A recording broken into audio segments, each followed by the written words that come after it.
The United Nations has called on warring parties in Syria to agree to a 48-hour weekly ceasefire to allow desperately needed aid into the besieged city of Aleppo.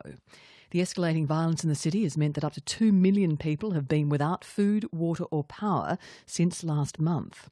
Russia has agreed to a 3-hour daily halt in fighting and indicated that Syrian forces would respect the deal.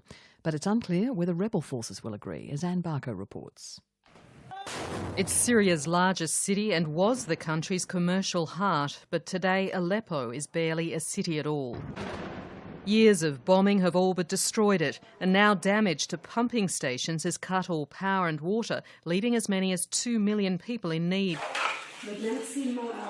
We wash with our hands. There's no water. Sometimes we're cut off 4 or 5 days, even 10 days. You have to go outside to the well. I have nothing here. This woman, Mohammed, says the situation is desperate. I used to cook from aid we got a while back, but that's finished.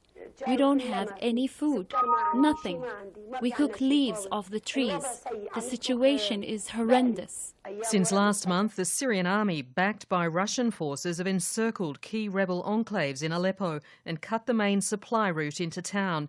Rebel forces claim to have broken the government's siege in recent days, but neither side can get the upper hand. It's left Aleppo split in two and cut access to humanitarian aid. We have not had any convoys able to travel along the roads into Aleppo in August.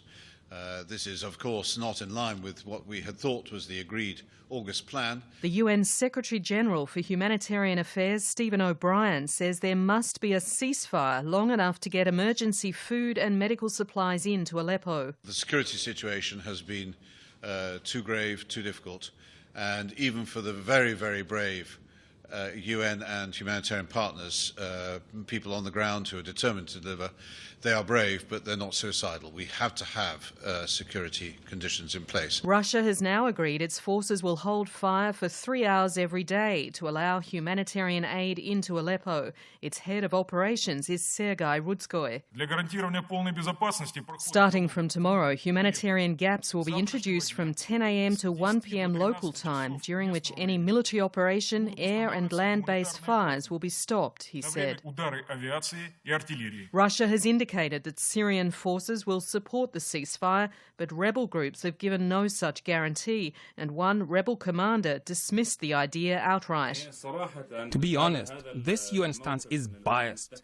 When Aleppo was under siege and the injuries of the wounded were becoming rotten because of the lack of medical care, and when people suffer from food shortages, we did not hear anything from the UN.